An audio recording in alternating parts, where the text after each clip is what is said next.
വിശുദ്ധ മത്തായി എഴുതിയ സുവിശേഷം അധ്യായം 8 1 മുതലുള്ള തിരുവചനങ്ങൾ. കുഷ്ഠരോഗി സുഖപ്പെടുന്നു. യേശു മലയിൽ നിന്ന് ഇറങ്ങി വന്നപ്പോൾ വലിയ ജനക്കൂട്ടം അവനെ അനുഗമിച്ചു. അപ്പോൾ ഒരു കുഷ്ഠരോഗി അടുത്തു വന്ന് താണു വണങ്ങി പറഞ്ഞു, കർത്താവേ, അങ്ങേക്ക് മനസ്സുണ്ടെങ്കിൽ എന്നെ ശുദ്ധനാക്കാൻ കഴിയും. യേശു കൈനീട്ടി അവനെ സ്പർശിച്ചുകൊണ്ട് അരുൾ ചെയ്തു, എനിക്ക് മനസ്സുണ്ട്, നിനക്ക് ശുദ്ധി വരട്ടെ. തൽക്ഷണം കുഷ്ഠം മാറി അവന് ശുദ്ധി വന്നു. യേശു അവനോട് പറഞ്ഞു, നീ ഇത് ആരോടും പറയരുത്. പോയി നിന്നെ തന്നെ പുരോഹിതന് കാണിച്ചു കൊടുക്കുകയും മോശ കൽപ്പിച്ചിട്ടുള്ള കാഴ്ച ജനത്തിന് സാക്ഷ്യത്തിനായി സമർപ്പിക്കുകയും ചെയ്യുക. ശതാധിപൻ്റെ ഭൃത്യൻ. യേശു കവർനാമിൽ പ്രവേശിച്ചപ്പോൾ ഒരു ശതാധിപൻ അവൻ്റെ അടുക്കൽ വന്ന് യാചിച്ചു, കർത്താവേ, എൻ്റെ ഭൃത്യൻ തളർവാദം പിടിപെട്ട് കഠിന വേദന അനുഭവിച്ച് വീട്ടിൽ കിടക്കുന്നു. യേശു അവനോട് പറഞ്ഞു, ഞാൻ വന്ന് അവനെ സുഖപ്പെടുത്താം.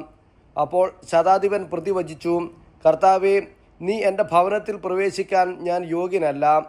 നീ ഒരു വാക്ക് ഉച്ചരിച്ചാൽ മാത്രം മതി, എൻ്റെ ഭൃത്യന് സുഖപ്പെടും. ഞാനും അധികാരത്തിന് കീഴ്പ്പെട്ടവനാണ്, എൻ്റെ കീഴിലും പടയാളികളുണ്ട്. ഒരുവനോട് പോവുക എന്ന് പറയുമ്പോൾ അവൻ പോകുന്നു, അവനോട് വരിക എന്ന് പറയുമ്പോൾ അവൻ വരുന്നു. എൻ്റെ ദാസനോട് ഇത് ചെയ്യുക എന്ന് പറയുമ്പോൾ അവൻ അത് ചെയ്യുന്നു. യേശു ഇത് കേട്ട് ആശ്ചര്യപ്പെട്ട് തന്നെ അനുഗമിച്ചിരുന്നവരോട് പറഞ്ഞു, സത്യമായി ഞാൻ നിങ്ങളോട് പറയുന്നു, ഇതുപോലുള്ള വിശ്വാസം ഇസ്രായേലിൽ ഒരുവനിൽ പോലും ഞാൻ കണ്ടിട്ടില്ല. വീണ്ടും ഞാൻ നിങ്ങളോട് പറയുന്നു, കിഴക്ക് നിന്നും പടിഞ്ഞാറ് നിന്നും നിരവധി ആളുകൾ വന്ന് അബ്രാഹത്തോടും ഇസ്ഹാക്കിനോടും യാക്കോബിനോടും കൂടെ സ്വർഗരാജ്യത്തിൽ വിരുന്നിരിക്കും. രാജ്യത്തിൻ്റെ മക്കളാകട്ടെ പുറത്തുള്ള അന്ധകാരത്തിലേക്ക് എറിയപ്പെടും. അവിടെ വിലാപവും പല്ലുകടിയുമായിരിക്കും.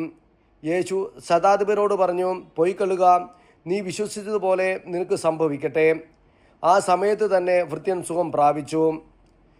യേശു പത്രോസിൻ്റെ വീട്ടിലെത്തിയപ്പോൾ അവൻ്റെ അമ്മായിയമ്മ പനി പിടിച്ച് കിടക്കുന്നത് കണ്ടു. അവൻ അവളുടെ കയ്യിൽ സ്പർശിച്ചു. പനി അവളെ വിട്ടുമാറി. അവൾ എഴുന്നേറ്റ് അവനെ ശുശ്രൂഷിച്ചു. സായനമായപ്പോൾ അനേകം പിശാച് ബാധിതരെ അവർ അവൻ്റെ അടുത്ത് കൊണ്ടുവന്നു. അവർ അശുദ്ധാത്മാക്കളെ വചനം കൊണ്ട് പുറത്താക്കുകയും എല്ലാ രോഗികളെയും സുഖപ്പെടുത്തുകയും ചെയ്തു. അവൻ നമ്മുടെ ബലഹീനതകൾ ഏറ്റെടുക്കുകയും രോഗങ്ങൾ വഹിക്കുകയും ചെയ്തു എന്ന് യെശയ്യാ പ്രവചിച്ചത് അങ്ങനെ നിറവേറി.